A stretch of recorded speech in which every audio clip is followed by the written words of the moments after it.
what's shaking, everybody? Welcome to the Orangebloods live postgame show brought to you by Adam Loewy and the Loewy Law Firm.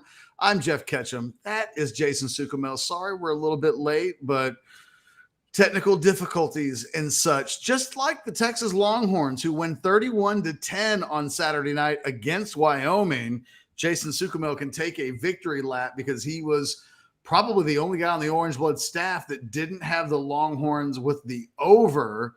But it's still a win, 31-10, 10-10 going into the fourth quarter. And Jason, the Longhorns finish on a 21-0 run. They do kind of to Wyoming what it did to Alabama a week ago and just completely separating itself. Once the fourth quarter started, it was as if we saw Jalen Ford and Quinn Ewers leading the team, trying to get them ready to go for the fourth quarter, the big light show. And to Texas's credit, on a night when they were not very good for four quarters, they did enough over four quarters to win this game comfortably. And you learn a little bit more about the football team tonight than maybe we did after the first 2 weeks of the season. Do we? I don't know. I think I'm more confused, honestly, man. They scored 21 points in about a 5.5 minute span. You know, you had an interception return, the big catch and run by Worthy. You had a big run by Jonathan Brooks, kind of boom, boom, boom, set the scoring up. Take away those plays. I mean, you can say that Wyoming really, you can make a case that they almost outplayed Texas for three quarters. I don't know, man. Like I said, I'm more confused than ever, Catch. I mean, Rice won big again tonight, but Texas didn't look great against Rice. The Alabama win looked fantastic on the road. Alabama looked like hot garbage today. So was that win as impressive as we thought it was last weekend? Probably not. Then Texas lets Wyoming hang around for three quarters. So I don't know, man. I mean, this team, you know, I don't want to I say you don't want to go overboard on one game. I get it. But as we kind of pick the pieces and put them together from all three games, I mean, I think it's safe to say they underperformed against Rice. They certainly underperformed tonight. And the Alabama win certainly doesn't look as good as it did last week. So, you know, Texas got a number 4 national ranking coming off of that Alabama win. I don't think it's justified, if I'm being honest. I think they've got a lot of work to do. I think this still has a chance to be a very good team. But I said in my post-game thoughts, I said, hey, they're going to have to play a lot better in Big 12 play. If they want to run the table through the Big 12, they're going to play a lot better than they did tonight. They've got Baylor on the road next week. That's a winnable game. You know, they got Kansas in 2 weeks. Dude, if they play like they did tonight against Kansas in 2 weeks, Kansas can get them now. So I just think Texas they a lot to be desired in this game. They got the win. I get it. That's all that matters. They're 3-0. But if our job is to kind of analyze the performance, I wasn't impressed, man. I think they've got to be a lot better moving forward if they want to have the kind of things that we were talking about after last week's game, you know, running the table, maybe getting to the college football playoff. They're going to have to be a hell of a lot better than they were tonight. And I will say this. It was a weird week in football, man. Alabama struggled. Georgia was in a tight game for a long time. Notre Dame, Florida State went down to the wire. So it was a wacky week. But this is a home game against Wyoming. No reason that game should have been tied going into the fourth quarter. It's weird. I think you and I agree on a lot. But I think you've got a bit of a shitty attitude about all of this, maybe more so than I do. I think weirdly, I'm usually the crabby guy. And I predicted Texas to have a kind of a mental letdown, but not your attitude is shitty. And look, maybe the thing is, I'm a little bit unplugged because I did the watch along, and then because the Longhorn Network and ESPN shut me out of my office. Oh, I could not. They asked for my provider.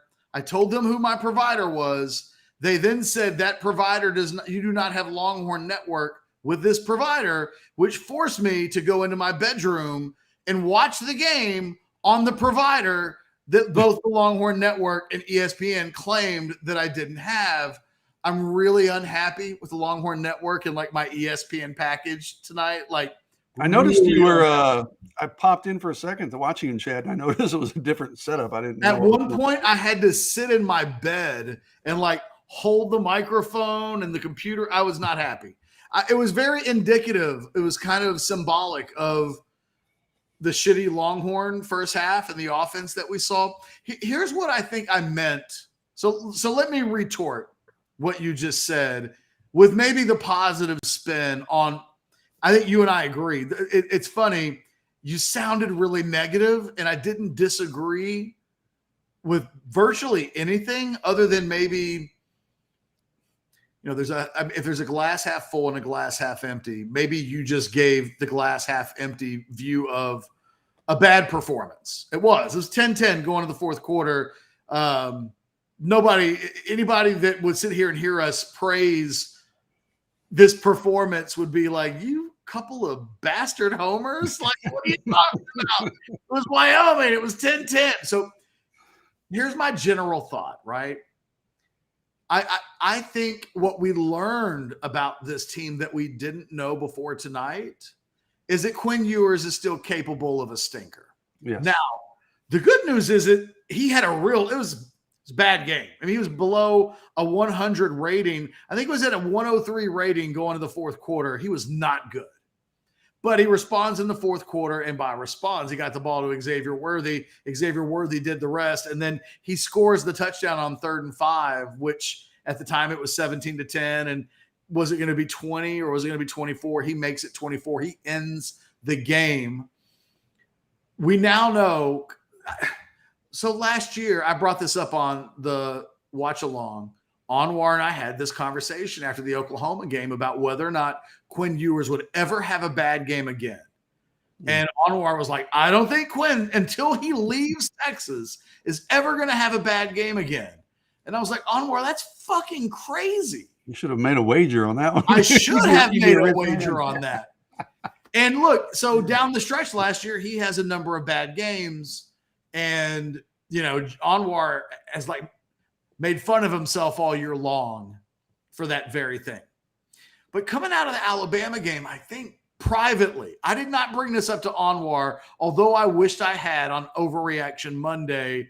I wish on his show I had asked them the question that had been rolling around in my head, which is, are we ever going to see Quinn Ewers because of the debate that we had, are we ever going to see Quinn Ewers have a bad game at Texas again? Or is he like Michael Penix and Caleb Williams, and he just walks around with a wallet that reads bad MF right now, and that is just who he is? Well, tonight we learned Quinn Ewers is still capable of having an ugly game. And I think when we look ahead towards the rest of the season, a week ago, people were saying things like, who on this schedule could ever beat Texas? And how in the hell are they ever going to do it? Tonight, the answer becomes crystal clear. Mm-hmm. If the offense struggles like that again, and we know it, they have it in them, because it literally just happened up until about 30 minutes ago when they finally broke the game open. So now we know if Texas loses this season, or Texas loses multiple games this season, we know how it's going to happen. They're going to be really bad on offense like they were tonight, and against a team without a starting quarterback. I mean, we never heard the answer to why the Wyoming quarterback didn't play. That backup was pretty good, though. Yeah, dude. I was like, you give him time, man. He could make some nice throws. He made some nice. He had a better game than Quinn Ewers through 3/4 of this game. Yeah. He had been the better Going player. into the fourth, Quinn had 20. I don't have the stats. Well, I could probably pull them up, but I think he had 20 pass attempts. I think he was 10 of 20 for 80 yards. Yeah, come on, man. So look though. But here's where I have a little bit of a different attitude than you do. I think the story coming out of college football this weekend is that everybody's vulnerable. Michigan was in a weird game tonight. Georgia was down by 11 at home to an unranked South Carolina. The Georgia-Texas game actually kind of mirror each other, and the Michigan game as well, in that it took until the later stages of the third and the fourth quarter before those teams separate. Oklahoma was in a game with SMU a week ago. They look great today, but literally 7 days ago, nah. Ohio State had questions asked of them a week ago when they only scored 35 points in a win at home. I think the story nationally is that maybe anybody can win it right now, because Alabama's not real good. And Georgia looked vulnerable, and Texas looked vulnerable, and Michigan looked vulnerable, and a week ago, Ohio State looked vulnerable. And about the only team that hasn't looked vulnerable yet this season, maybe the most underrated team in the country, that might be Washington. Yeah. Washington might be sneaky great. But they're the only team so far amongst most of the teams in the top 10 that haven't, in the first 3 weeks of the season, had a game similar in a way to what Texas did.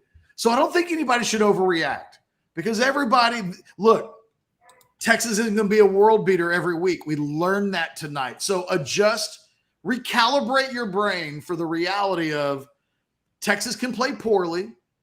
We saw that tonight. But there are little things in the response in the fourth quarter, the response by Ewers in the fourth quarter, the defense seizing the moment. And by the way, Jason, the highlight of the game was me predicting a pick six as the picks. Like I called the play. I was like, you can feel Texas getting ready to have like a pick six coming a mile away. And it literally happened on like 20 seconds later. Call me Tony Romo. I want the salary. I'm retiring after tonight. But I think that on a bad performance, I guarantee you Sarkeesian will go into the post-game press conference and he'll say there's a lot of things that we need to clean up and we're not championship good yet and our team learned that there's a lot of work still to be done. But he's going to say, I loved our response in the fourth quarter. I love that we were able to run the football the way we wanted to run the football like we did a week ago in the fourth quarter. I love that on a night when Quinn wasn't good, he was at his best in the fourth quarter. He threw one pass in the fourth quarter. Huh? Yeah, that pass to Xavier Worthy was the only pass he threw in the fourth quarter. So, yes, it resulted in a 44-yard touchdown, but you and I could have made that throw left-handed. So, I don't want to say Quinn to the victors go the spoils. He does run for the touchdown on 3rd and 5. I didn't realize that. I'm looking at the stats. He was 1 for 1 for 44 yards and a touchdown, and they ran the ball 11 times for 88 yards in the fourth quarter. They threw one pass in the fourth quarter and ran it 11 for 88. So that's look, Ewers finishes with a 136. The one thing that I think the best thing about Ewers, and I didn't really notice this until later in the game when I was looking, he's got like a 136 rating, and it was at 103 before the Worthy play. Like that Worthy play really saves him from what looks like an ugly game statistically. Mm-hmm. No turnovers. So he has a bad game, but Quinn Ewers has now gone 3 games into the season where he's not putting his team in danger.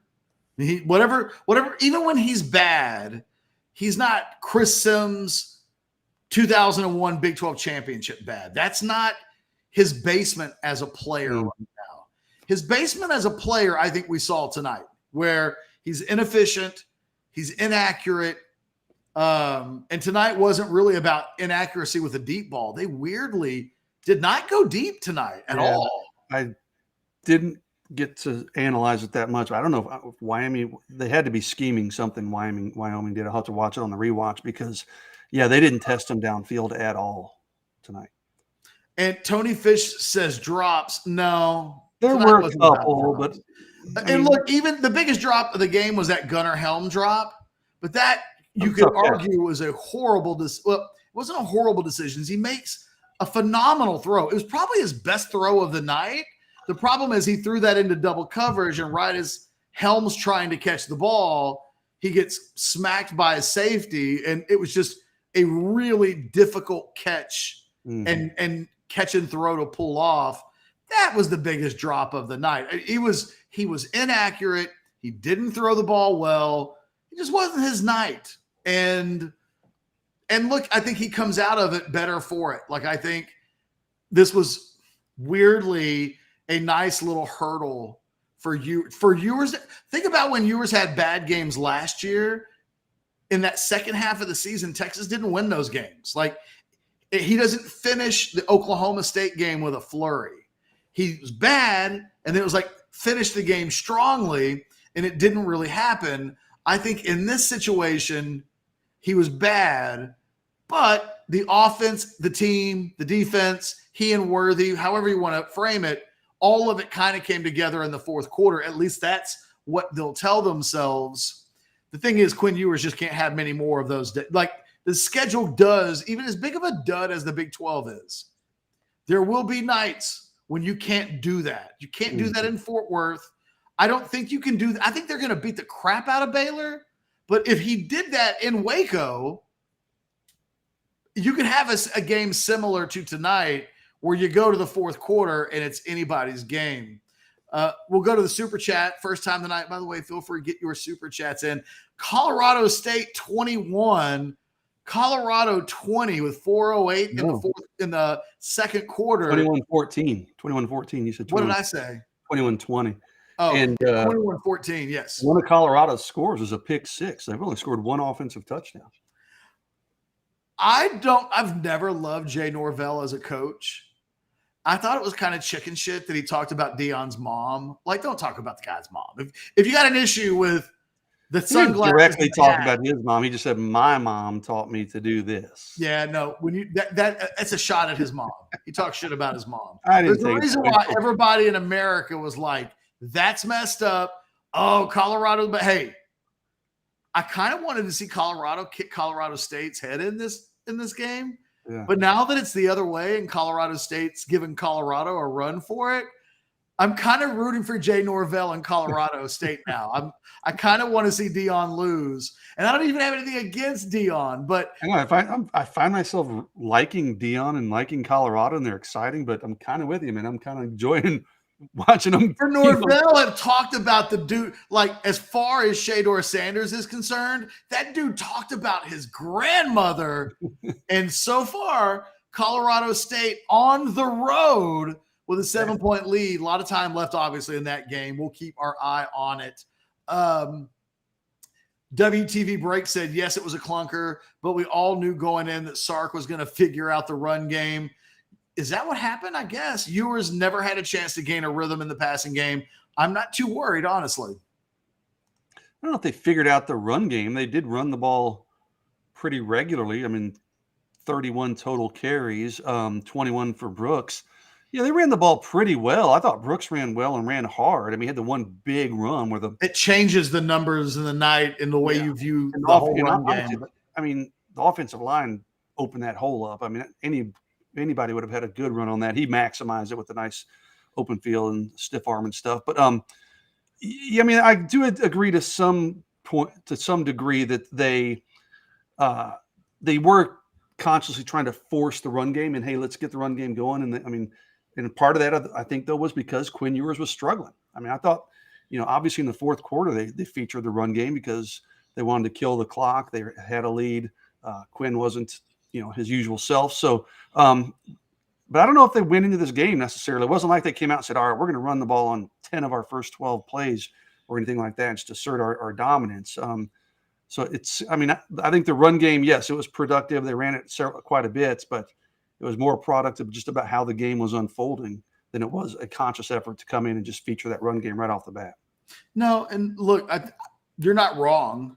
It's just that, again, they'll look at the final numbers. They'll look at a night. Jonathan Brooks gets the first 1,000 or the first 100-yard game of the season. We wondered whether or not they were going to be able to do that. 164 on 21 carries, 7.8 yards per carry. He breaks 100 yards even without the long run. So something to keep in mind there. He still would have had – you take that one big play away and it's 20 carries. He still averaged 5 yards a carry if you take that run out of the equation. So, I mean, he ran well. And, again, I thought he ran hard and he maximized his runs. I thought Jonathan Brooks had a good game tonight. The thing is, we would say that's just Wyoming. And that's fair. It is fair to say, well, what does it mean that they were able to get a running game going really for the first time, 100 yards, 100-yard game. You don't do it. I'm curious where where the running game is going into next week. I was saying this on the watch along. Jonathan Brooks was good enough tonight that when Baxter does, until Baxter comes back, Jonathan Brooks is the guy. Yeah. But when Baxter comes back, he's the guy that I think Sark wants to be taking over in the running game. I think that one of the things that happens out of tonight is that Jonathan Brooks, I think, cements himself as a guy that's got to be, maybe some people would say this wasn't even an issue, but I do think that he wants Baxter as the season goes along to be the guy. He starts each of the last 2 games. Jonathan Brooks makes his first start tonight, but I think this performance, like let's say CJ Baxter comes back next week.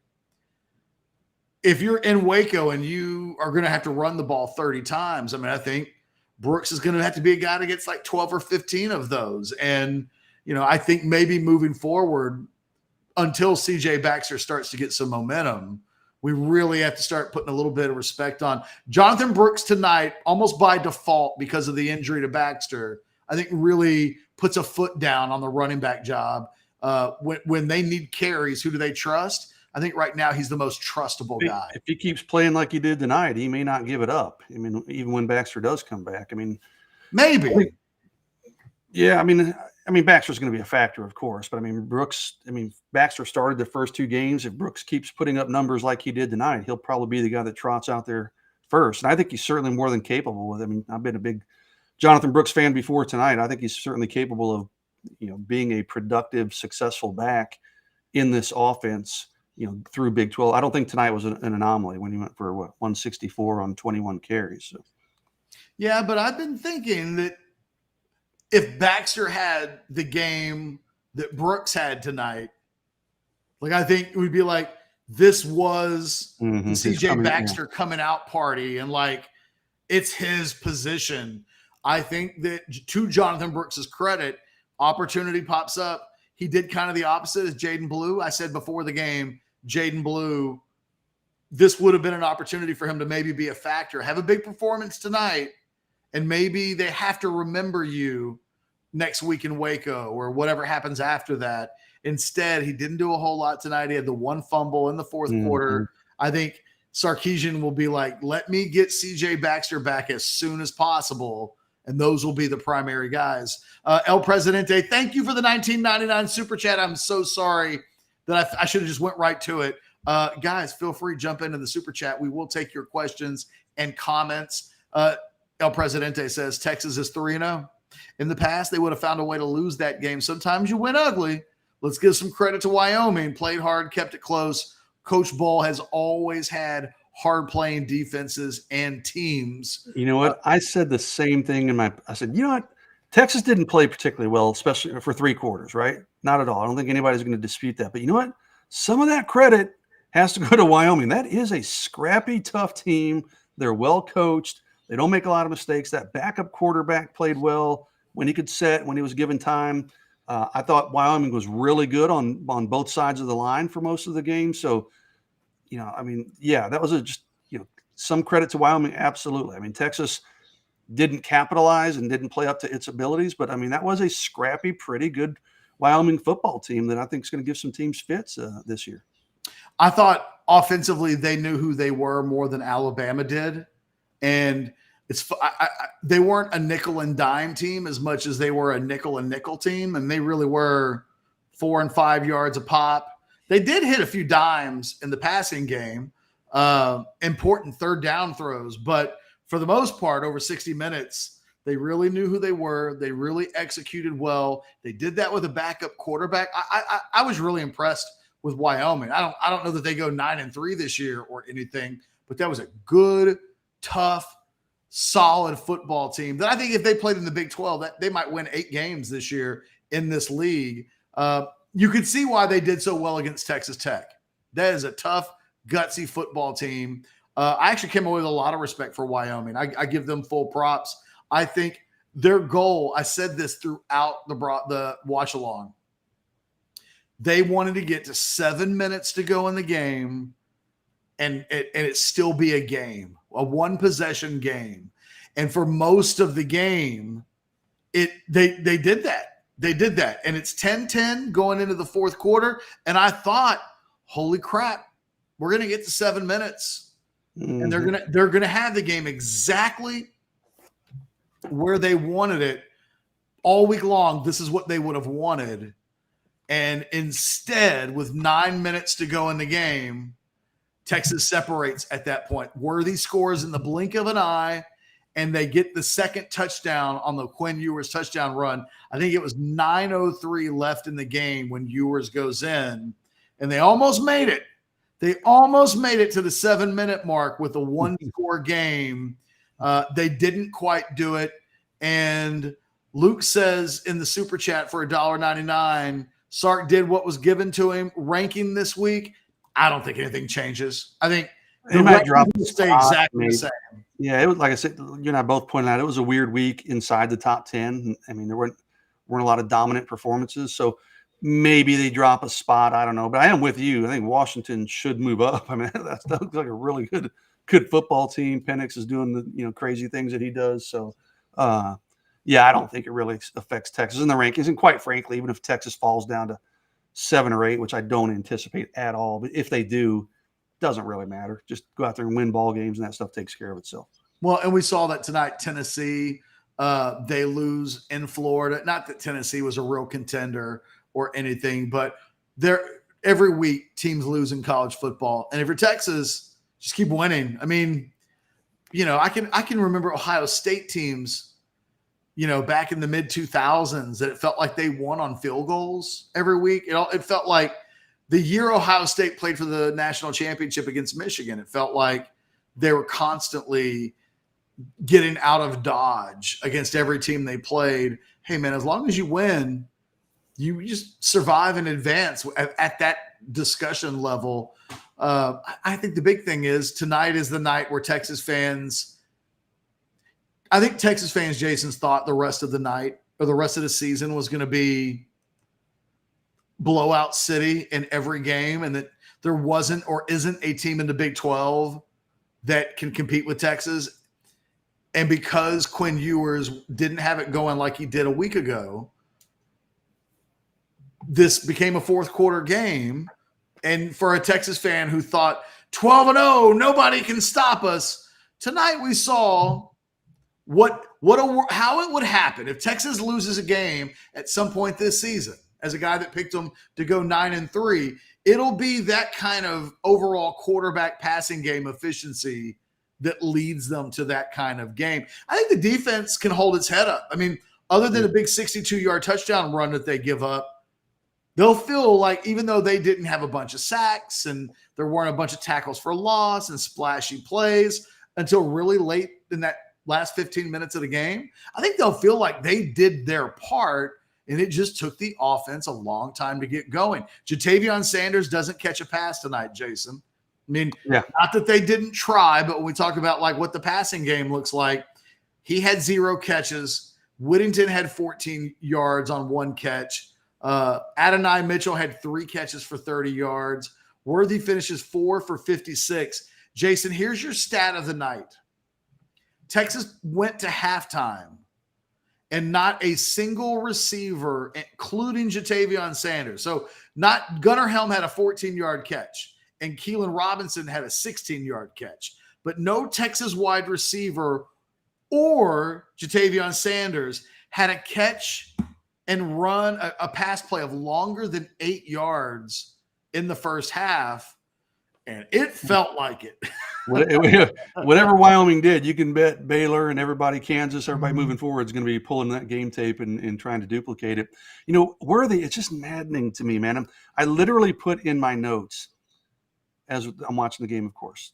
Worthy, I think it was going into the fourth quarter, 3 catches, 12 yards. Yep. I put on our Slack channel as well. And then 3 plays later, they run the ball twice. 3 plays later, they throw a quick hitch, and he races down the sideline for 44-yard touchdown. Like, I don't understand why they don't force feed him the ball more. That should never be 3 catches, 12 yards going into the fourth quarter, unless he gets hurt. That should never be a stat line. And I think he only had 5 targets. So it weren't like they were peppering passes to him and he just wasn't catching them, or they were bad throws. I think he had 5 targets, 3 catches, 12 yards going into the fourth quarter.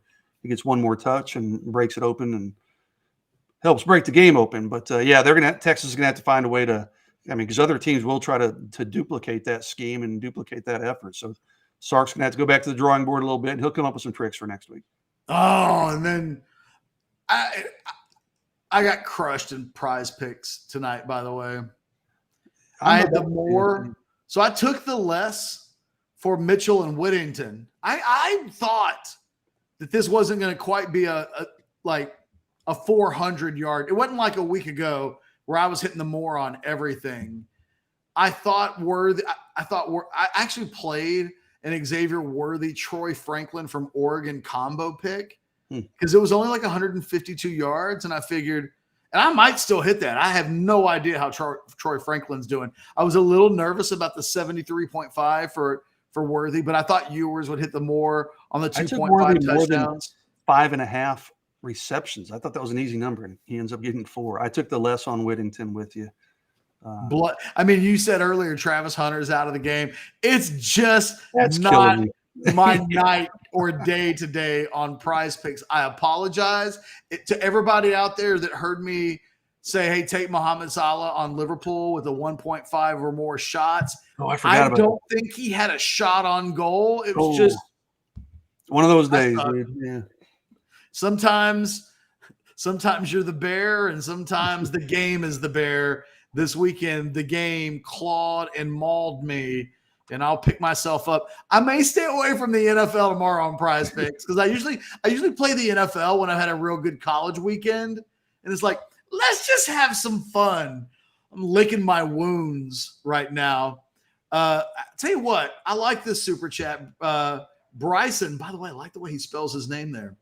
Bryson says, Washington is a top 3 team. Kansas State losing to Missouri was a bit of a shock. Quinn has to be consistent or we won't be in Arlington. Agree with all of it, Bryson. Washington, if I'm ranking teams right now, Washington's probably in my top 3. I thought K-State would manhandle Missouri. And Quinn has to be more consistent. Absolutely. And let me spin this into a recruiting related question. Missouri beating Kansas State doesn't help Texas with Ryan Wingo. What Ryan Wingo saw from the Texas offense tonight doesn't help Texas with Ryan Wingo. I still like Texas's position there, to be clear, but maybe that gap closes a little bit based on what we saw tonight. And there were some other big-time receivers in the 2025 class there in Austin at the game tonight too. So, certainly not anything to lose sleep over. But I mean, Texas, this wasn't the impressive kind of performance you were hoping to put on in front of some elite recruits, including Ryan Wingo. So let's hope that before the Texas game, let's hope he wasn't watching that Missouri game very closely because Missouri actually looked pretty good. They looked pretty good on offense. Ryan Wingo's going to Texas. And if he needed something to cement why he would go to Texas over Missouri, that occurred before the Texas game. Watching Missouri rush the field after beating Kansas State is about the smallest thing a football program can do. So I think Ryan Wingo's coming to Texas. I think DeCorian Moore is the guy that you wanted to impress tonight. Yeah. Some fireworks. Who knows whether or not you get him on campus again at any point this season. It may not happen. They probably will. It's so early. But I can remember guys that made visits to the Alabama game a year ago. And then they had one more really big recruiting visit was the Iowa State game last year where a bunch of guys came into town early November. But there were guys, I remember this spring when I was working on trying to get the visit lists on the database as accurate as humanly possible. And it was like, oh, that guy came in once. And if you can get a guy in for a second time, a lot of times that's a sign that that's a guy you're going to get. But you never know whether or not you're going to get DeCorian Moore back on campus again for a game this season, which means you go all the way into next year. So that's just a long way of me saying it's not the 2024 guy tonight that I would be a little bit disappointed with regards to the passing show and what didn't happen. I think it's Moore is the guy that you would have loved to have had the 3-ring circus in the passing game hitting on all cylinders. I doubt it's that big of a deal, but it is a missed opportunity to not have a better offense tonight on a night where you have 4 or 5 potential 5-star receivers on campus when you combine 2024, 2025, and 2026. Yeah, I agree. I'm sorry if I'm distracted. I'm adding Ryan Wingo's visit to the database as we talk. Yeah, I agree with you 100%. I think mine is mostly made up. I don't think it's a lock by any means, but I think, I put my future cast in for Texas this week for a reason. But yeah, those 2025s. I mean, Texas had a lot of elite receivers, including the kid from Cali, a couple big time in-state or a few big time in-state guys. And I mean, it's not a deal breaker, but you certainly didn't take the step forward that you wanted to. I mean, I don't know that Texas took a step back necessarily, but who Texas knows, didn't man? take a step Maybe he forward. meets some girl this weekend, Yeah, and he just the things that getting the guys on campus. It's usually it's so funny because half the time you talk to guys and they're not even paying attention to what's going on in the game. Some guys are like laser focused. Yeah. And all they do is watch the football. And then there are other guys who the only thing they're doing is talking to girls, looking at the stadium, talking with recruits. Like they're just not dialed in. So it's a total who knows. It'll be curious to see what a guy like DeCorian Moore says coming out of this weekend. Does he come out of this and say, I'm sure he'll say he's still committed to LSU and that like it was just a visit, but there's, does he say that and say, but man, Texas, I was super impressed by like the whole experience. And I'm definitely going to take an official visit to Texas or, there are all kinds of ways that a guy can say, I'm still committed to a team. He's going to say, I'm still committed to LSU. But what tag-along verbiage comes with that will be interesting to see. Tom G in the Super Chat says, what are the most points Texas will give up and to which team? I think our offense can score 30 points every game. Well, it didn't score 30 points tonight. Yeah. Not that I disagree with you, Tom. I mean, listen, Oklahoma, when they're clicking and Dylan Gabriel's on his game, that's a pretty scary team and a pretty scary offense. So are they? Yeah, I mean, they can put up some points, Oklahoma can. Now, they weren't scary at home against SMU. I know, it was one game, but I remember they played Tulsa today and they lit that one up. Their first game was against, I don't remember who, but I remember looking Arkansas State. Yeah, and I looked up in the second quarter, and it was like 42-3 or something. So the thing is, Dylan Gabriel, I tell you what, if they're really, really good, then kudos to Venables from a coaching job standpoint, because I was looking at the box score earlier. I don't know any of those dudes. I mean, Stoops had 2 touchdown catches tonight. Let me read you the names. You tell me what position. I'm cheating because I'm pulled it up. Okay. So, yeah. Like Jalil Farouk had 6 for 126 today. I don't know who that is. Who the Farouk is that, huh? Yeah. Nick Anderson had 3 touchdowns. Nick Anderson had 3 catches, 120 yards, and 3 touchdowns. And I remember him. He's from Katy. Yeah. So I only recognize him because he's a freshman. So like it just happened. If he'd been a junior, and he spells it NIC. So yeah. But I mean, that's a guy that coming into the season, ain't nobody talking about Nick Anderson. And yet there he is today.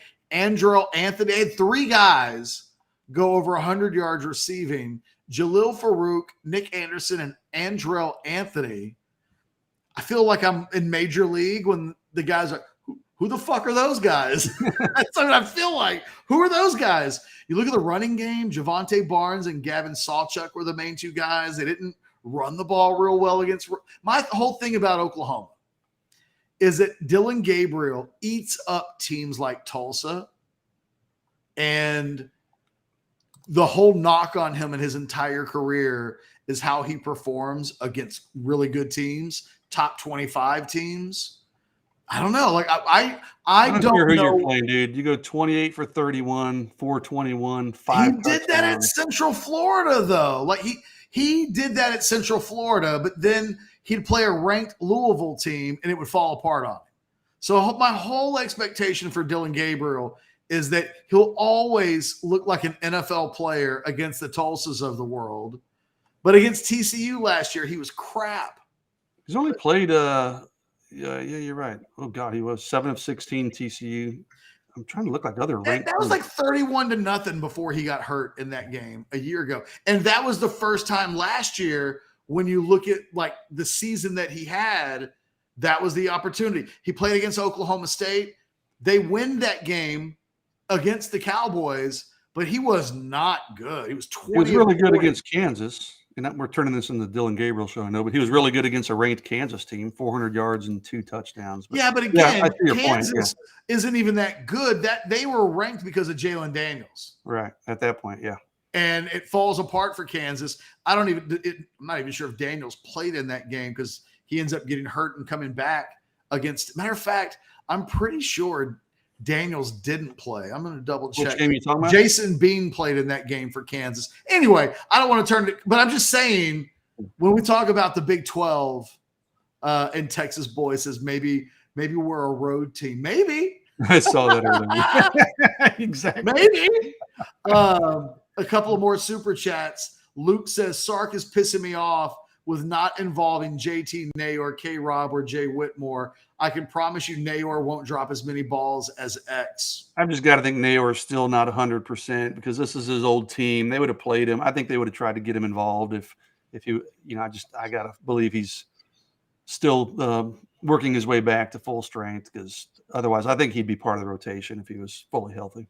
Look, I totally agree about getting the ball to Sanders. I think everybody thinks that. Everybody needs to be realistic about Nayor.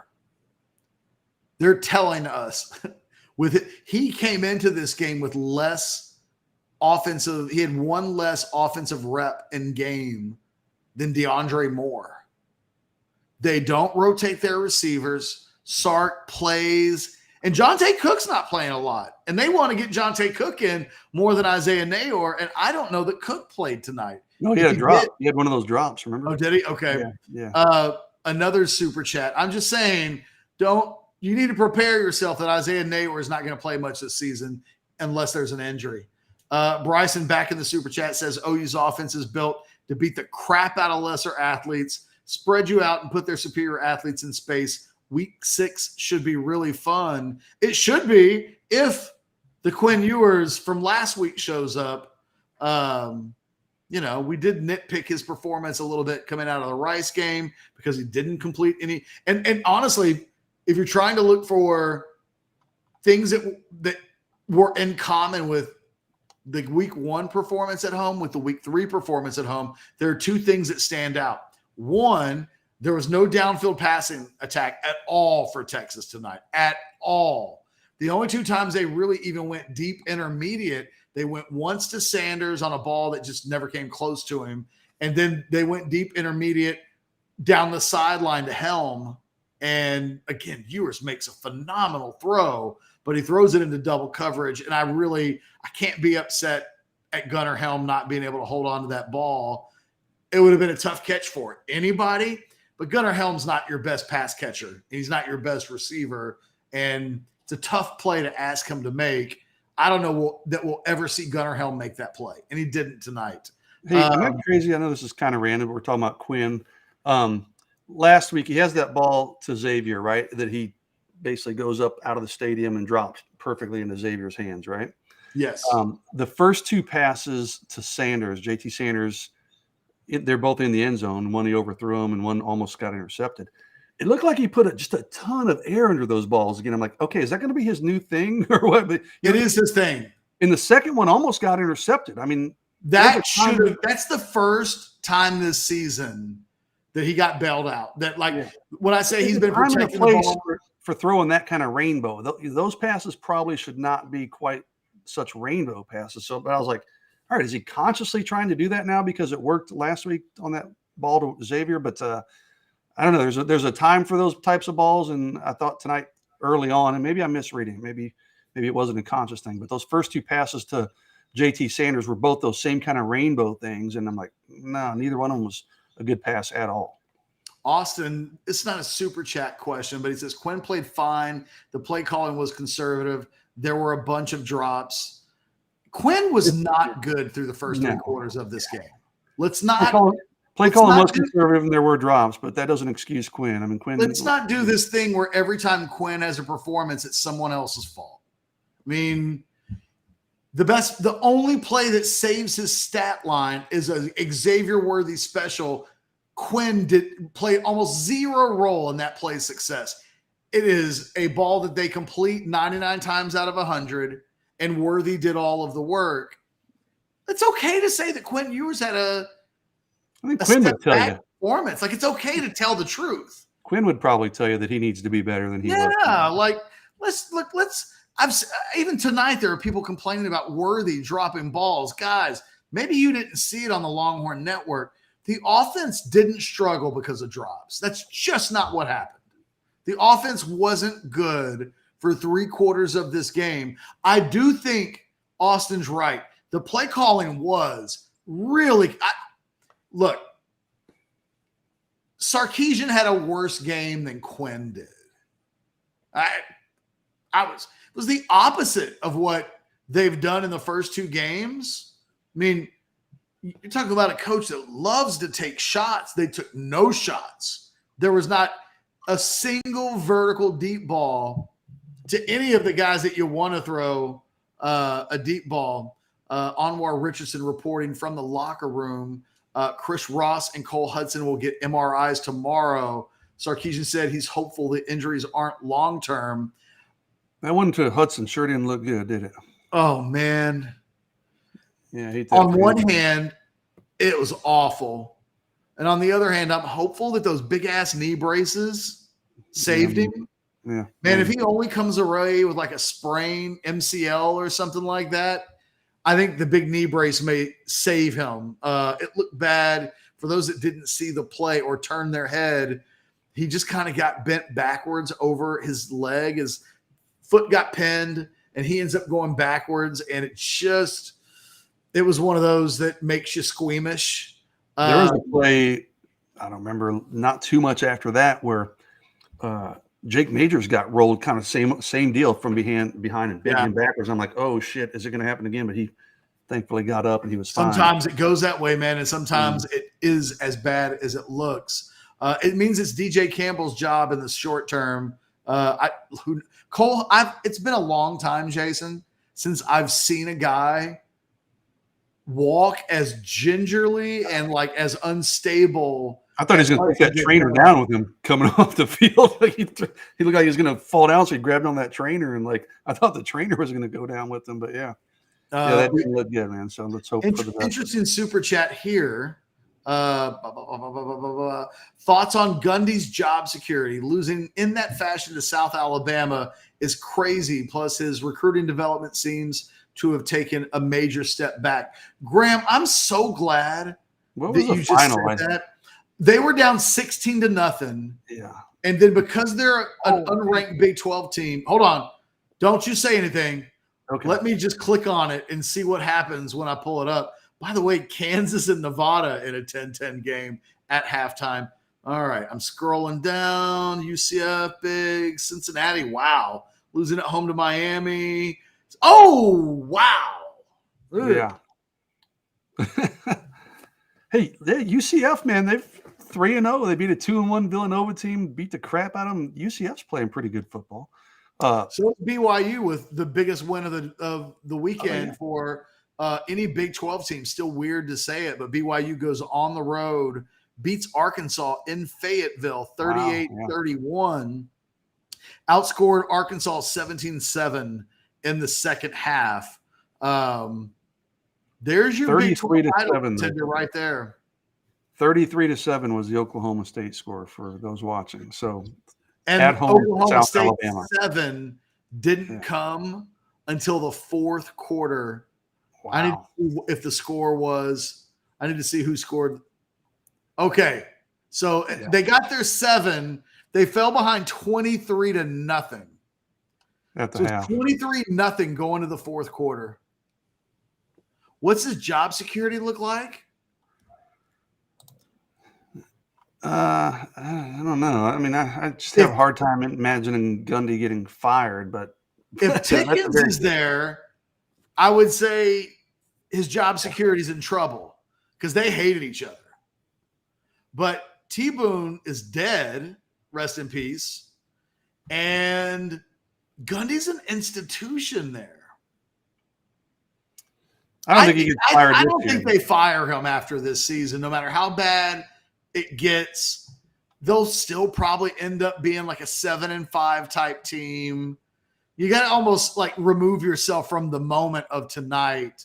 They're now 2-1, but it wasn't like they were ranked. That happens kind of in obscurity. How many people across the country, how many kids know that happened? Hell, we didn't know what happened. We had to go look at it. Literally, like you didn't ask that question. I might not have paid any attention until I knew they were losing. I knew they were losing in half. I did too. Yeah, I never saw the final score. So yeah. But I cared so little that I never checked back until after I saw it was 16-0. Here's an interesting question. All right, Austin, I'm going to do this 3 different ways because you said what would happen if Texas were to play Georgia next week. If that game's at Georgia, you're picking Georgia, right, Jason? I don't know, man. I don't know, man. I was not impressed by that Georgia offense. I'm with you, but like it's still Georgia, right? It's still Georgia, but I guess I'll put it this way: if they played that game in Georgia, I'm probably picking Georgia 6 out of 10 times. And so as negative as you were at the beginning of the show, but I kind of agree with you. And there is no great team this year. I think every team's beatable, including obviously Georgia. If you get Texas at its best and Georgia at its best, I think Texas is the better team, honestly. Now the question is, because Ewers at his best is a better quarterback than what Georgia is currently working with.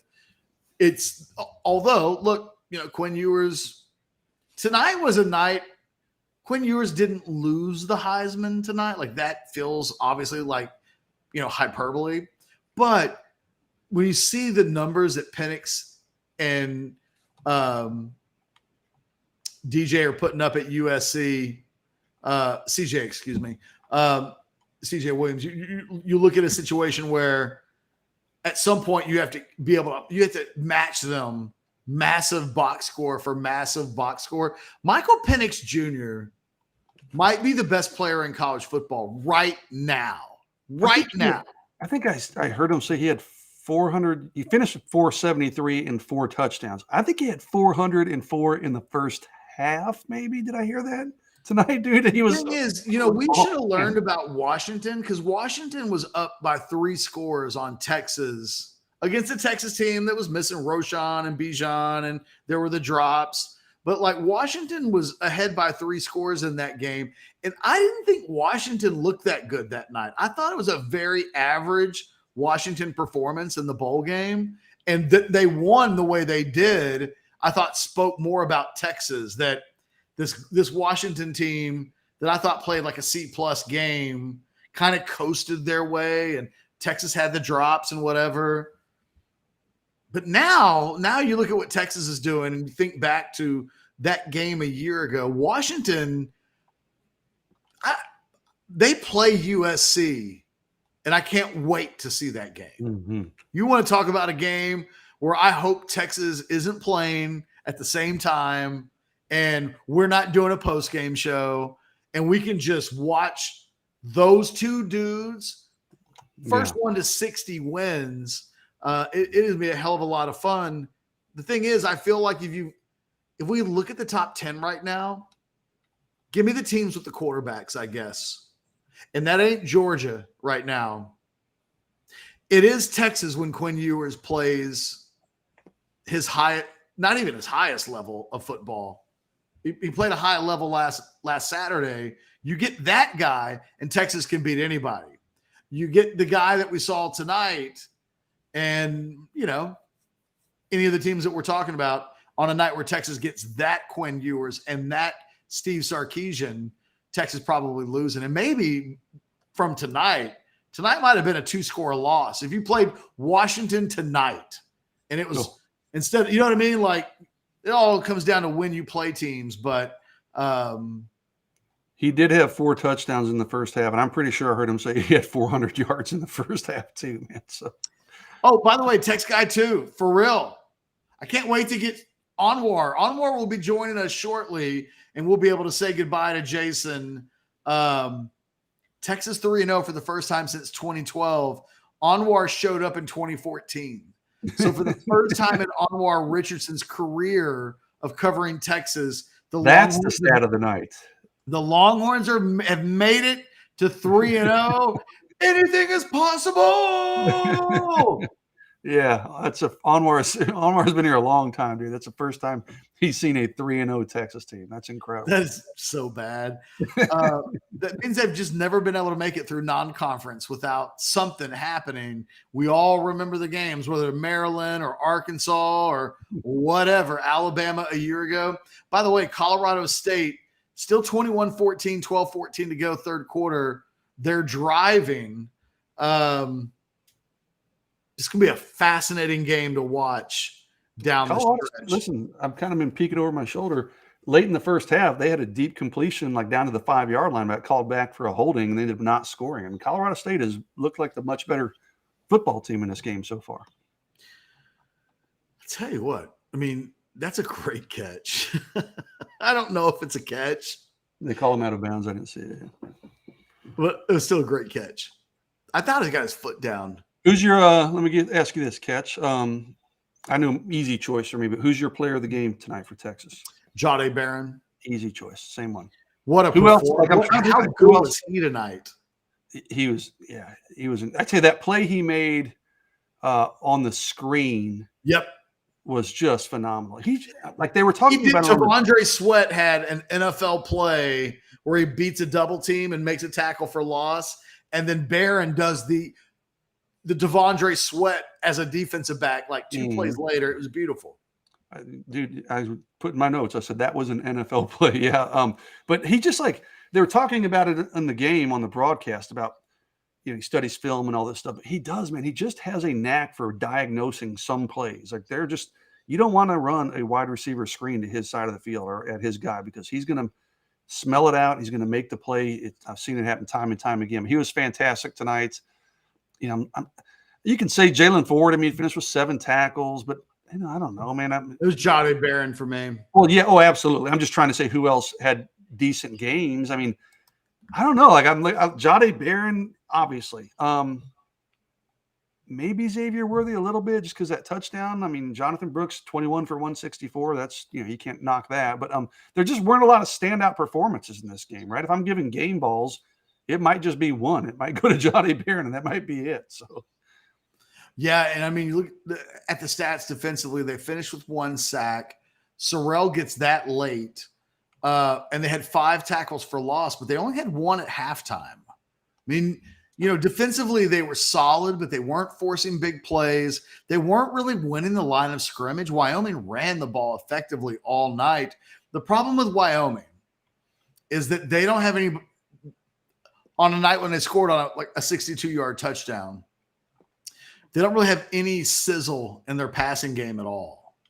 So even though they ran the football, everything's got to be 10 plays, 11 plays, 70 yards. They're not good enough to execute as an offense for all of that time, but they were good enough to execute and just keep the ball. And they almost ran the whole damn – Texas only had the ball once in the third quarter. Wyoming had the ball for almost 39 minutes compared to 21 for Texas in this game. I mean, Wyoming. Well, they had almost the entire third quarter. Yeah. That was a 17-play, 77-yard drive that only wasn't a 90-yard drive because Texas got, they got down. It was a first and goal opportunity, and then they went backwards, and Texas gets – that actually was when I think maybe Sorrell got the sack. It was, yeah. So it was 77, 17 plays, 77 yards, 10:22 off the clock. And they ended up kicking a 36-yard field goal, which isn't a short field goal. Normally when you hear a 10-minute drive that, 17 plays, you're like, okay, they probably kicked like a 19-yard field goal. No, man, that resulted in a 36-yard field goal because, like you said, they went backwards. But that was when Sorrell got the sack. And, that was 10 minutes of clock eaten up in that. But even before that, in the first half, I'd have to find it in my notes, but Wyoming had 18 minutes plus time of possession compared to 11 for Texas. So, I mean, they controlled the clock even before that drive, but certainly, when you eat up 10 minutes plus of a quarter, I guess you are going to dominate time of possession. But all right, Jason, are we good? Are we ready for Onward? Do I get a thumbs up here? Onward, you good? You ready to go? Double thumbs up. let's bring Anwar Richardson in. And before Anwar, you say anything, Jason and I, we just want to give you a round of applause. Texas is 3-0. Yeah. It's the first time since you've been at Orangebloods. I said that's the stat of the night. Forget all this. How many tackles or receptions Anwar? It's 3-0 under Anwar Richardson's watch. I wanted to. It's funny you said that. I started like writing my column, and I said like that's one thing I can bury, and then the last thing is how many 5 stars does it take to beat TCU? Like if I could get those 2 things knocked out this year, Catch, it would be a really good year for the Longhorns. All right, well, Jason, we're going to kick you to the curb. Go have a good rest of the night. Anwar will hold it down. I don't think, Anwar, this is going to be War and Peace for us. You've been going since like how long? I mean, you started at what time? Well, it's been an hour since we started the postgame show. No, but you used the watch along. Started like 5 hours ago. That's a lot. That's a lot. Well, you know what was disappointing was I ordered Grubhub at like 5:30. And it literally didn't show up until we started. Like we started the watch along and my dogs went crazy. And I was like, oh, okay. Grubhub's here. So my food sat outside for like an hour. You kidding? Why can't you eat it? Like to me, it's a watch along. Like, why can't you just sit there and eat your because the wings Longhorn Network and ESPN sucks. Yeah, you know what? So I kept seeing the complaints about it, but obviously I'm at the game, so I don't know what was so bad about the broadcast. Well, tonight I have Xfinity because it has the Longhorn Network. And tonight when I tried to watch the game in my office through the ESPN Plus platform, it's like, what is your service? And I'm like, Xfinity. And I log in and they were like, your service doesn't include this channel. So what did I do? I had to go into my bedroom and at one point watch it while sitting in bed on Xfinity. Like it's just, well, I don't understand how they could tell me that I don't have Xfinity when it just did not make me happy. Tonight, thank goodness that abortion that is the Longhorn Network is finally done showing Texas football games because of course, on the last night, it had to be an abomination for me just trying to get the game up when I actually have the Longhorn Network. Okay, rant over. No, it's fair. I think it's at some point you'll put a ribbon and bow on LHN and what it could have been versus what it ended up being, using a lot of quality work. That's for damn sure. All right, give me your big picture thoughts. You were in the locker or outside the locker room when Steve Sarkeesian talks to the media. We did your injury report. So cool. They don't know really. They're going to do MRIs tomorrow on both Chris Ross and Cole Hudson. The Cole Hudson one looked really, really bad. It did. I saw him on the crutches after the game. I mean, that doesn't look like a man who's coming back anytime soon. That looked bad, and hopefully that knee brace, those big knee braces, hopefully that kept it from being just a disaster knee injury, but it looked really, really scary. Injuries aside, what was the vibe afterwards? What did Sark sound like? And then I just love to kind of get your interpretation of what this particular 31-10 win means, looks like, felt, all of that stuff. So, from a Sark perspective, it was interesting because he started talking about, he kind of opened it up with some sort of like analogy and about like, a movie. And anyway, the long story short on the whole thing was, you remember he said it earlier in the week that you can go sore from patting yourself on the back. But then he said, that was kind of evident as they walked into the stadium, and he started saying that people were reminding them of the game and the win against Bama last week and congratulating about the win against Bama last week. And so it was interesting, Catch, because all we heard this entire week was that they put the Bama game behind them, 48 hours and all this kind of stuff, team meeting to put whole win behind them. And then it was like, well, I don't know if they really put it behind us. It's like, well, guys, can we get on the same page here? Yeah. So, so there was that as far as him kind of feeling like maybe that had something to do with it. And then he just eventually said that, but he felt overall pretty good when it was all said and done. He said, you guys had questions and marks about, the run game. He felt really good about what Jonathan Brooks was able to do in that game. He talked about the explosive plays that Xavier had. He talked a little bit about the defense, and of course, you guys talked about the Sorrell sack as well. He also mentioned, Catch, that there was some things that Wyoming showed them defensively that they hadn't seen on film, and he also said that there had to be some adjustments that he had to make in the second half to work with that. He also said that he had some bad play calling at certain times that I've not really heard him say things to that effect, Catch, but he did mention. Let me see if I can find it real quick. If not, I'll move on from it. But yeah, he did say let's see. He said there's a couple of there's a couple of crummy play calls on the second, third down call. He said if I could go back and change 2 calls, like you guys all the time, because I changed 2 of those calls that I made on second down and third down in the red zone area. So. Felt like he could have done better, a little bit as far as that is concerned. The subject of Quinn. I'm sorry. Go ahead, Catch. Oh, I was just gonna say that 3rd and 1 reverse to Xavier Worthy had to have been one of the calls that he wishes he had taken back. I just have to believe, like it was in real time. It's rare when I go, I hate that. I literally was like, I hated that call. It sounds like he may have as well. Yeah, I think it's probably one of those things that in his mind, it was kind of like, Carlton, in Fresh Prince of Bel-Air, throwing up that shot or whatever. He steals the ball from Will and throws it up, and he thinks it's good, and just sees it drift out of bounds, and that's probably what that was for Sarkeesian. But what he kind of closed with, when it was all said and done, is that at the end of the day, he enjoys being 3-0, and that ends up being one of his biggest takeaways. Is at the end of the day, they still are 3-0. They've got conference play that's coming right around the corner. Things that maybe they can fix going forward. But he did get asked about the offensive line as well, Catch, and that kind of bled into.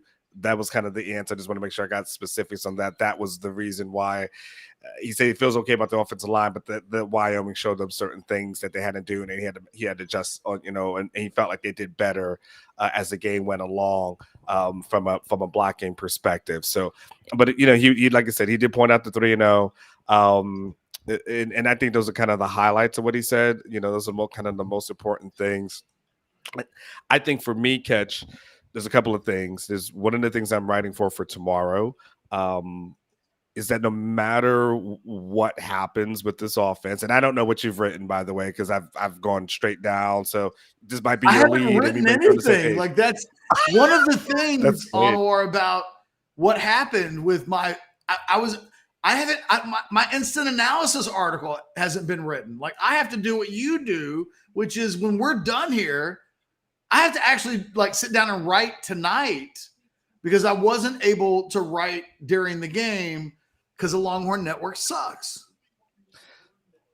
I mean, I know you run Orangebloods, but I think it would be kind of ridiculous for you to file an instant analysis at 12:30 or 1 o'clock in the morning for the limited amount of people who's going to be clamoring for your instant analysis at 1 a.m. Like, damn it, Catch. You need to tell me more about the Wyoming game. Honestly, let's see. Is there a where is the instant analysis article? I don't see that post on the board, so maybe Catch. If I'm not, again, it's your company, but I would just tell you that I think you would be pissing in the wind if You don't think people are waiting on that 31-10 analysis? I think you're pissing in the wind if you waste any time tonight. I'm gonna do it. I'm just over. letting you know right now. I will not be stopped. As soon as we're done, I will hammer out a not so instant analysis. But for the first Anwar, I've been doing those instant analysis articles right after the game. Yeah. I don't know. Longer than I can count. Maybe like 12, 13 years.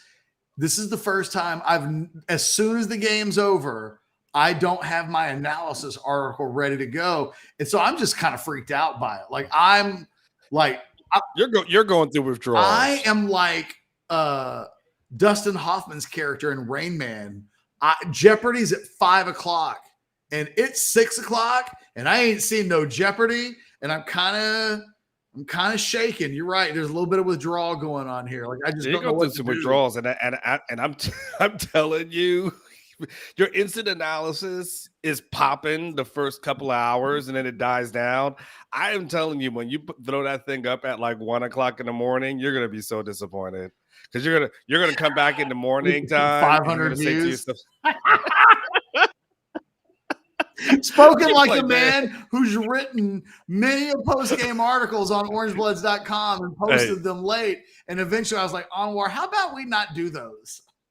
Yes. We're like, all right, so we'll do a post-game show. Like I was like, I got an idea. Well, we'll do a post-game show. There's a thing called Be Live. We'll do it on Facebook Live. So I think for me, the thing I'm writing for tomorrow, Catch, is listen, this offense is going to be, it's up and down. It's a little bit frustrating, and then we've seen it over the last two games, 2 out of 3, a lot better against Alabama, which by the way, we don't really know what to make of this Alabama team at this moment, because I mean, I went to USF. I was pretty much expecting a butt whooping. USF is not a good program, and they gave Alabama all they can handle. So I don't even know what it's worth. And to be honest with you, sidebar for a second, thank God if you're Texas, you got that Alabama win early, because Alabama may drop a couple this season, and then by the time A&M rolls around and faces Alabama, everyone's going to say like, "Well, you better beat that team." So A&M is kind of in a damned if you do, damned if you don't,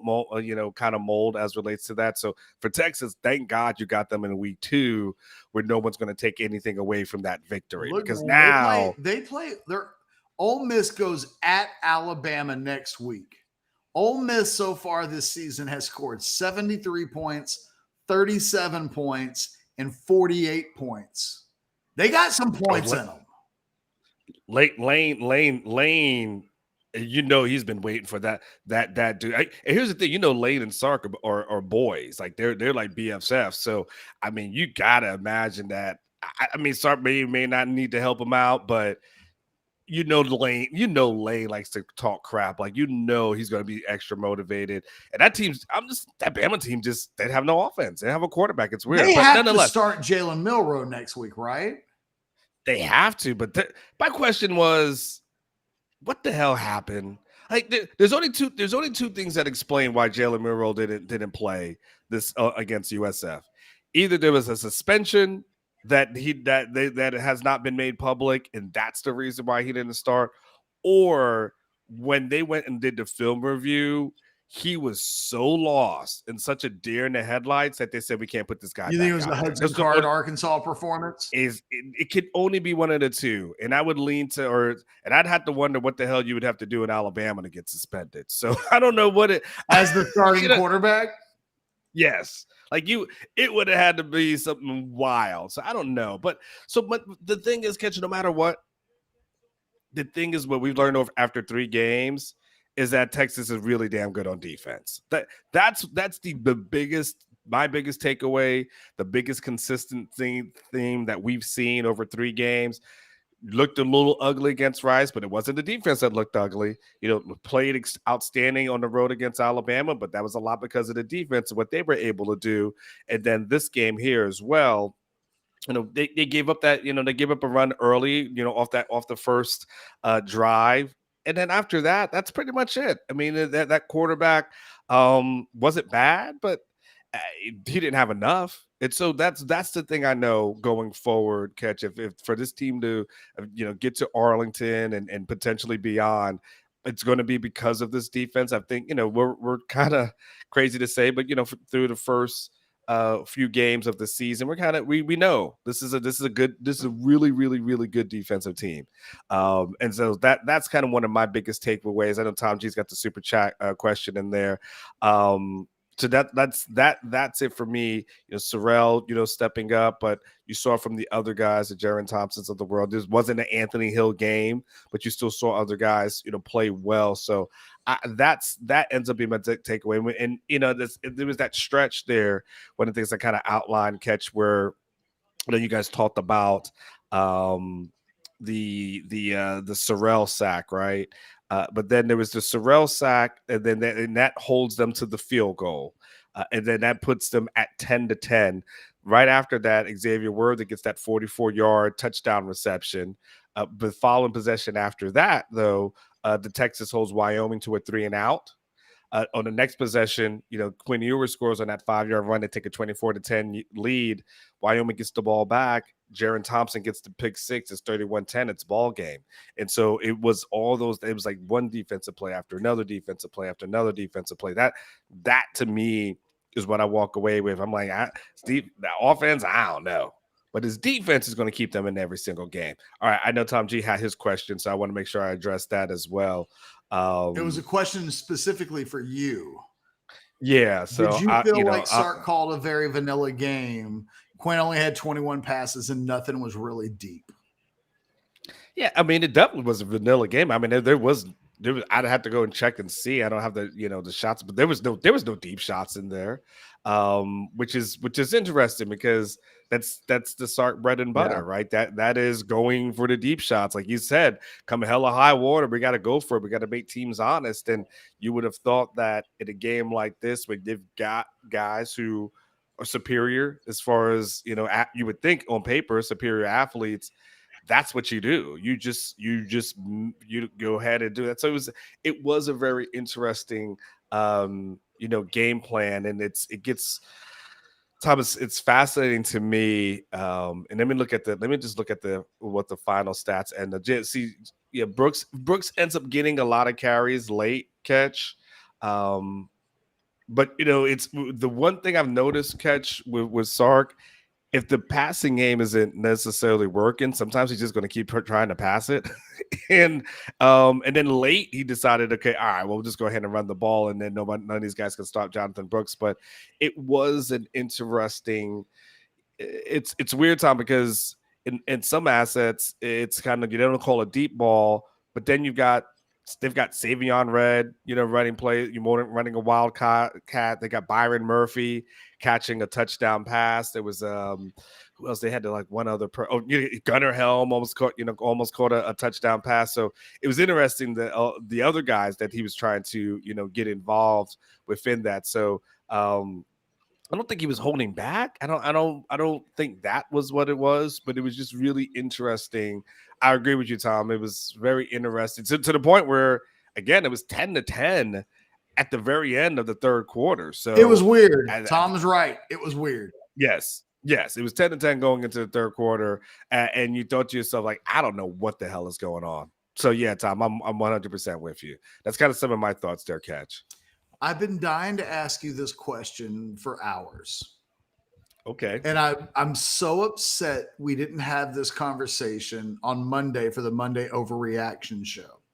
And that when you joined House Divided later in the week, I didn't ask it then.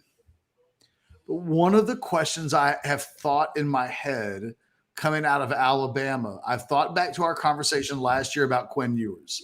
Would Quinn Ewers ever have another bad game again? We don't have to relitigate that. He ended up having bad games again, but it was a conversation that we had. Coming out of Saturday, where he has the best road game performance, passing game, arguably in the history of the program, in a game that mattered, certainly against a ranked top 5 to top 10 team. Nobody's ever done it better than he did last week at Alabama.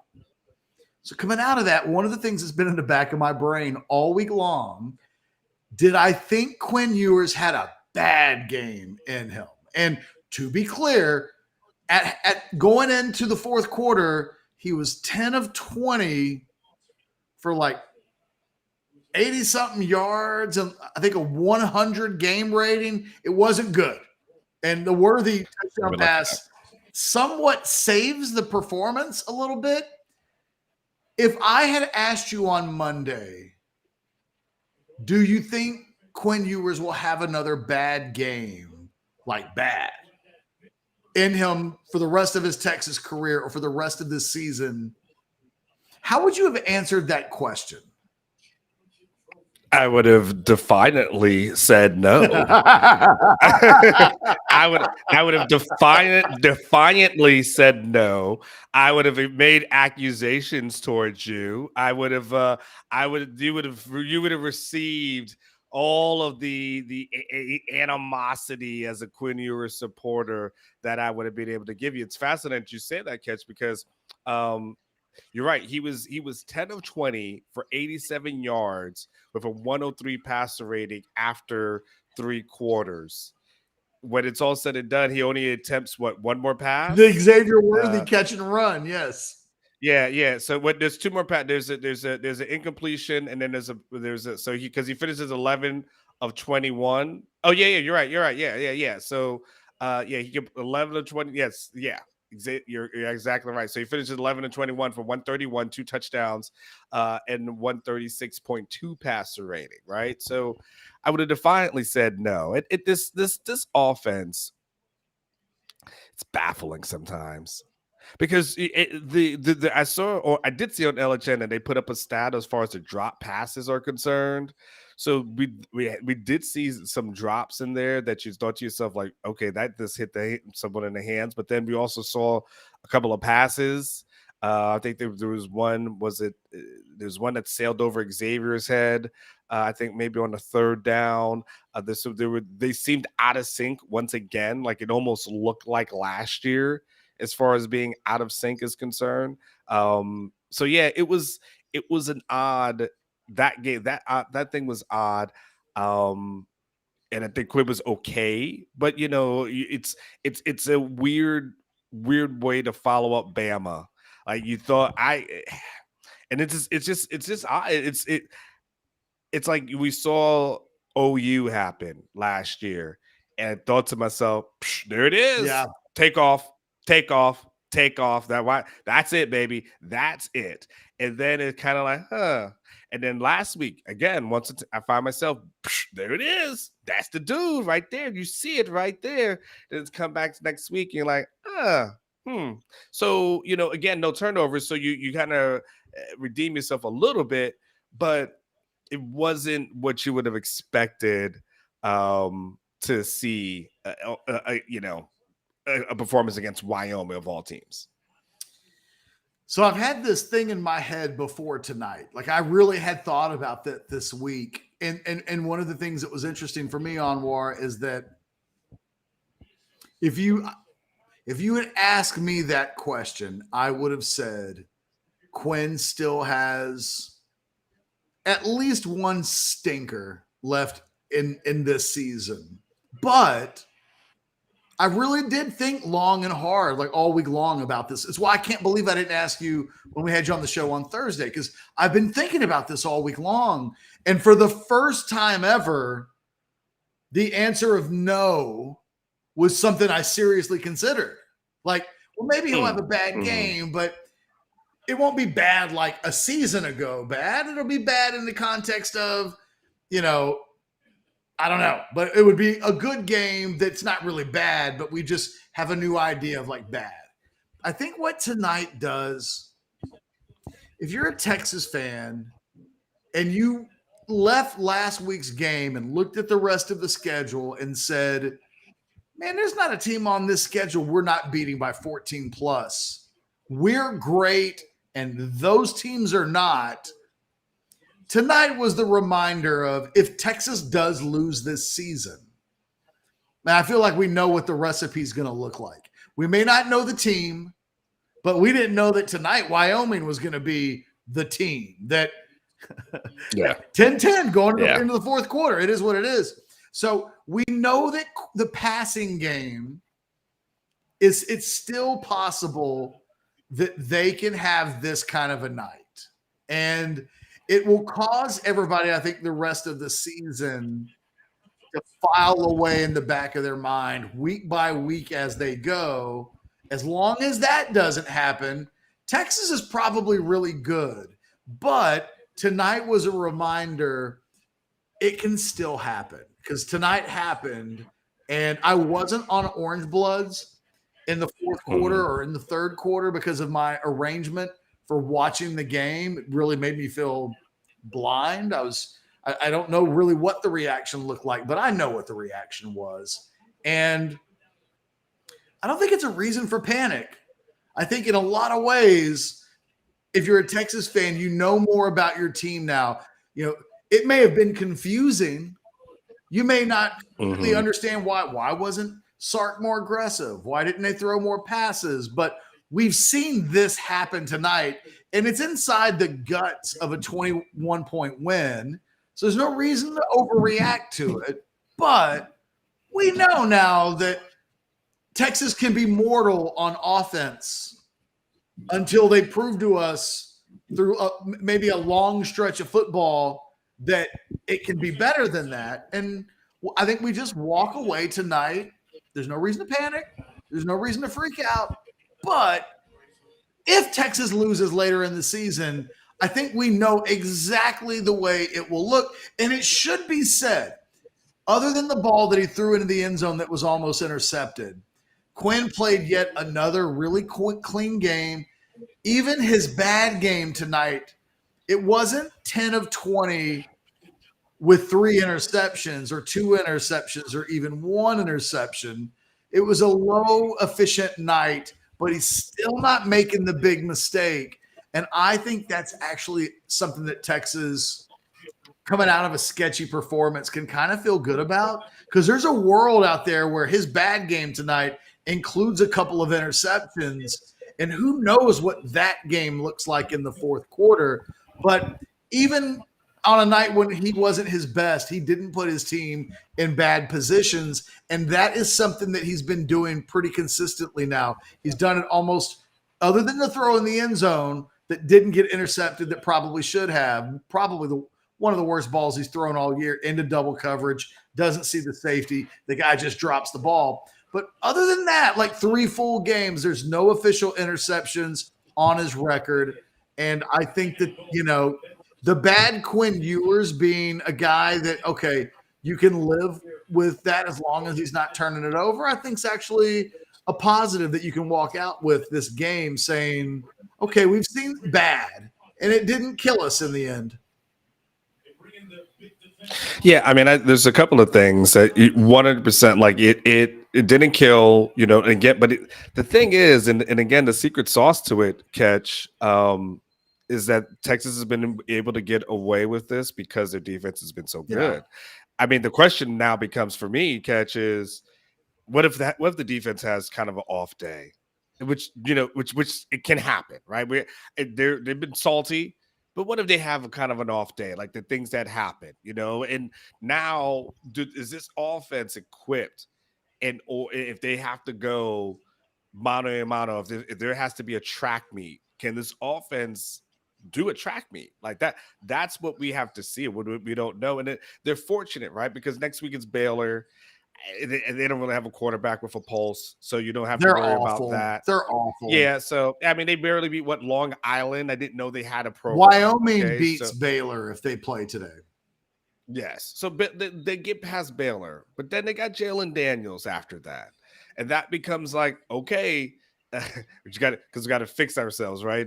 We got to say it's 2023. You know, Kansas is a decent team. They just went up on Nevada 24-17. That's an interesting close game, you know, right now. But they'll face a quarterback with a pulse with Jalen Daniels. They'll face a quarterback with a pulse with Dylan Gabriel going forward. And so now all of a sudden they've been fortunate from a defense standpoint. They've faced quarterbacks that really haven't had a pulse.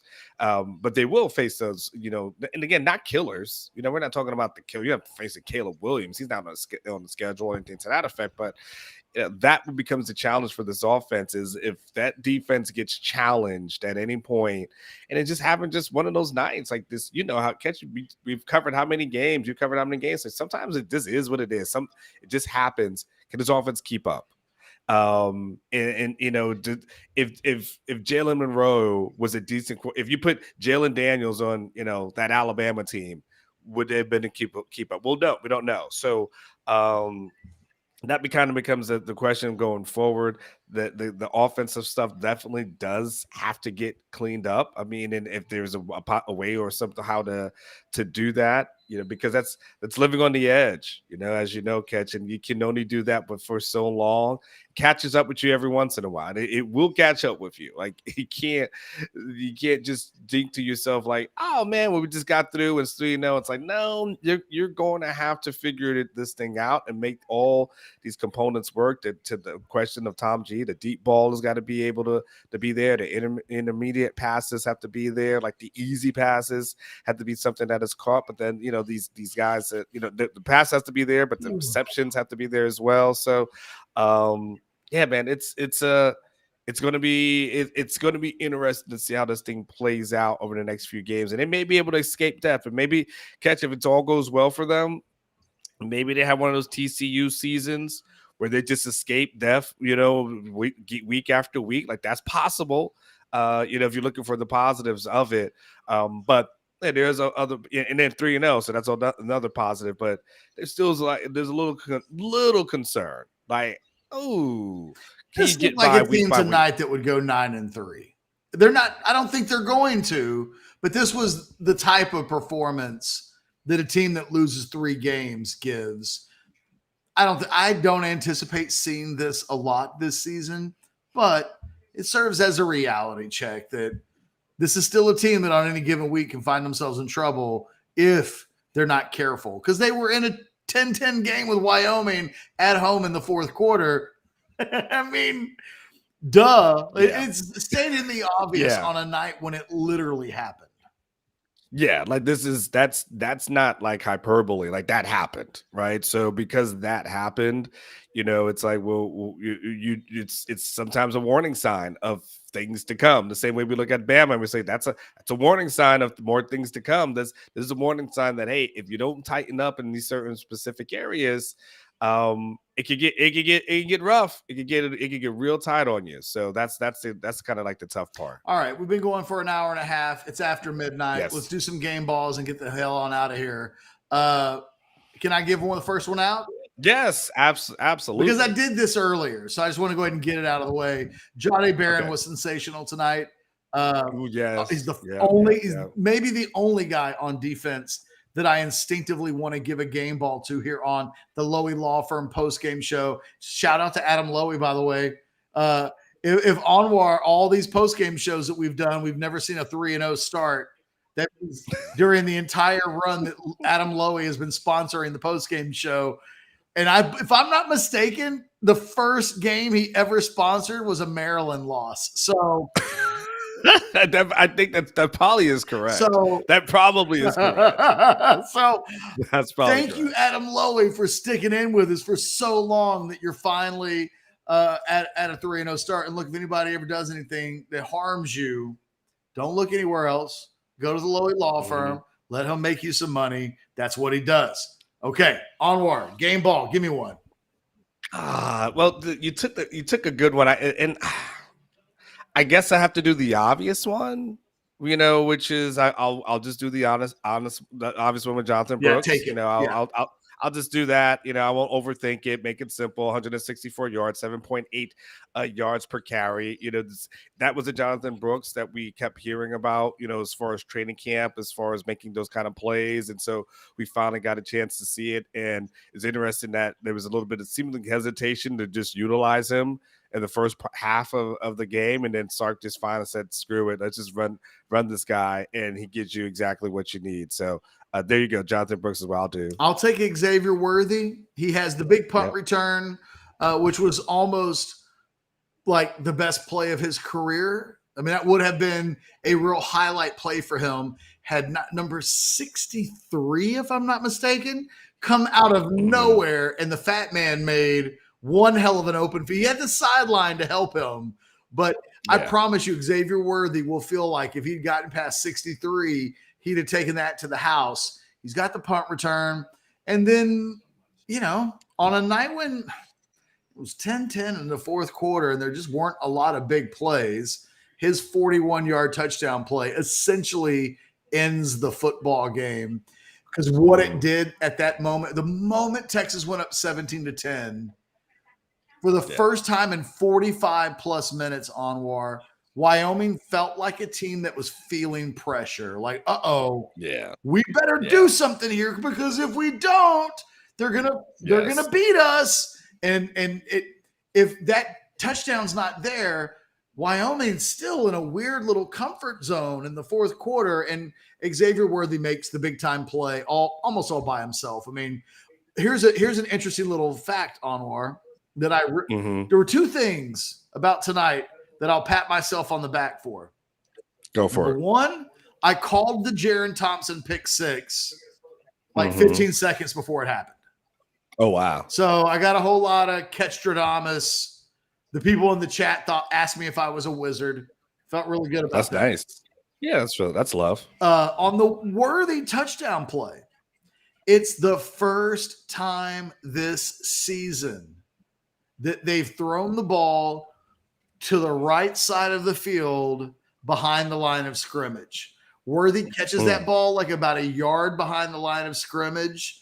And it's obviously a forward pass, but he caught it just first time this season, and all of the throws that Quinn Ewers has made this season, it's the first time that they threw a ball there. And which means that it went against Texas's own. If Texas was self-scouting itself, they would say, we never throw the ball there. And if you're Wyoming, if you were trying to hide somebody, you'd hide him over on that side of the field where Texas never throws the ball. And on the biggest pass play of the game, Texas went against all of its known tendencies and threw the ball to Xavier Worthy in that space on the field, which it hadn't done at any point this season. I promise you, Wyoming wasn't thinking that was about to happen before it happened, based on the fact, it's like you and I will watch a lot of soccer now. And whenever they do whenever there's a penalty kick, they'll show like where the guy kicks penalties, and you'll see the map, and you'll be like, oh, he kicks it to the left every time. This was like one of those deals. Texas throws it into certain areas of the field. They never throw it there. And as soon as it happened, I was like, wait a minute. I'm pretty sure that has not happened. I was like, Blake, throw the map up real quick. And we looked at the map, and I was like, sure enough, it's only been 2 games, not a huge sample size, but up through 11 quarters of football, Texas hadn't thrown that ball once this season. And the time they did, it goes for 40-plus yards to the house and ends the ball game. Sweet. By the way, Nevada's tied the game at 24-24 versus Kansas. So between that and the Colorado game, some good late night games. Catch for another one for me, a little bit off the beaten path, but Ryan Sanborn, the punter, averages 48.3 yards. He had 2 punts of 50 yards or more. This is the ultimate of, for you, when you talk about the need to go into the transfer portal and how important that is to upgrade your team. That's what you get. Like, that's exactly what the transfer portal for is, to go get a guy who can do that, flip the field for you at all points, and have you in favorable field position. So Sanborn's a guy for me. I don't know if there's anybody else I want to give a game ball to. Yeah, I'm at the punter. So, and you know what? He was my next pick. So, you know what? Let's not force it. Okay. Yes. And besides, the crowd's starting to dwindle a little bit. It's 12:14 p.m. Yeah. Why don't we do this? Yeah. Why don't you sign us off? It's been a lovely day. If you miss anything from the post-game show, watch it tomorrow morning, watch it tomorrow afternoon. We will entertain you all the way through for an hour and 39 and going minutes. But I'm good. I've said everything I need to say. So to answer, this is from Mike Torres at one of my thoughts on the DKR light show and drones compared to Yes.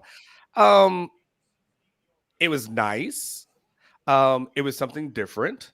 It was cool, and I give everybody props for trying something new, something different. I think people liked it and enjoyed seeing it, but it doesn't compare to Bama at all. It's day and night as far as those two things are concerned. The Bama environment is designed to engage and make you get pumped and make this into like more of a hostile environment. What the Texas did was more about like entertaining, like it's to show you something cool. Like, so hey, get your app on and put the lights on and look at it flicker and look, it's kind of cool. And you can have it, now all of a sudden the song's playing and the drone comes up and it's like a cool little light show. That's not intimidating. But what Bama was doing was turning down the lights, basses pumping. They got people screaming. They're doing the wave. They've got people sections that are going hard. Like that's what Bama was doing to create that kind of feel. This is more about entertainment. So it was different. It's night and day as far as that is concerned. I thought that Texas would do something closer to that. It wasn't close to that at all. It was just and Bama, by the way, Bama did it throughout the game. Texas kind of just did it like in spots, here and there, and right out, around the fourth quarter, like, oh, here's the drones, but they didn't have drones every game, throughout the game. There was just a huge difference in that one. So no, it doesn't compare to where Bama is, but it's something cool to watch, and I think that's probably the best way to do it. As far as signing off is concerned, I'll say this: like at the end of the day, it's not pretty. It was not the best, looking victory, but you'll take the win. Like that's how it always goes. You'll take the win. It's 3-0. Colorado State just scored. It looks like they're about to tie this thing up. So this is interesting, Catch. I'm fascinated by this as well. But they've got the win. Conference play starts. It's not that Colorado State tied the game up. They just went up 2 scores. Oh, is that? Wait, am I seeing that wrong? Yeah, Colorado State. I did. Pending the extra point is going to be up 28-17. Oh, wow. Okay, so I didn't know the score. I thought that. Oh, that's why those guys from Colorado are holding their head. If they don't come back and win this game, they lose at home to the dude that talked about Deion's grandma or mom and Shador Sanders. Yes, that'd be a bad loss. Like Jay Norville. If I'm Jay Norville and I win this game, I'm hitting him with a Kobe, how's my ass taste at the middle of the field. Oh, first of all, he better not do that. Those guys are probably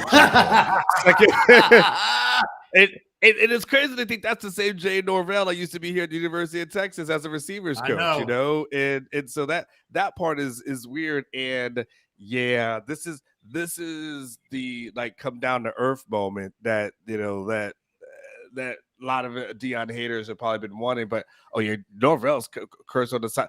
I would tell you this: if I'm Norvell, when I'm walking for the post-game handshake after the win, I got some people with me, just to make sure something doesn't pop off. Like I just want to make sure, because I don't think it's going to be.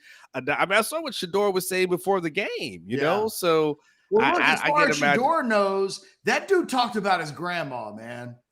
Yeah, correct. So take the win, enjoy the win. You got Baylor next. We got another night game next week. Catch another 6:00 game. So sorry about that. Sorry for your loss. On the Longhorn Network, man. That's the best thing that happened tonight. We can just get rid of that channel and be done with it. Are you really gonna write? You gonna write tonight? Are you really gonna write? I'm gonna eat. That's what I'm gonna do. All right, everyone's dropping out. Grubhub that got delivered that was ordered 7 hours ago. That took an hour and a half to get delivered, and then just never got eaten because I was holding a microphone in one onward. It was brutal. I was holding a microphone in one hand, balancing the computer in the other hand, and doing the show in my bed because I gotta go back and see this. It was awful. It was just not fun. I gotta go back and see this. All right. I'm done. I'm done, Catch. Go get some food. Adam Loewy, thank you, the Loewy Law Firm. I want to make sure that we just throw that out there. Thanks to everybody contributing in the Specs chat line. We love you guys. All right, Anwar. Goodbye. Good night.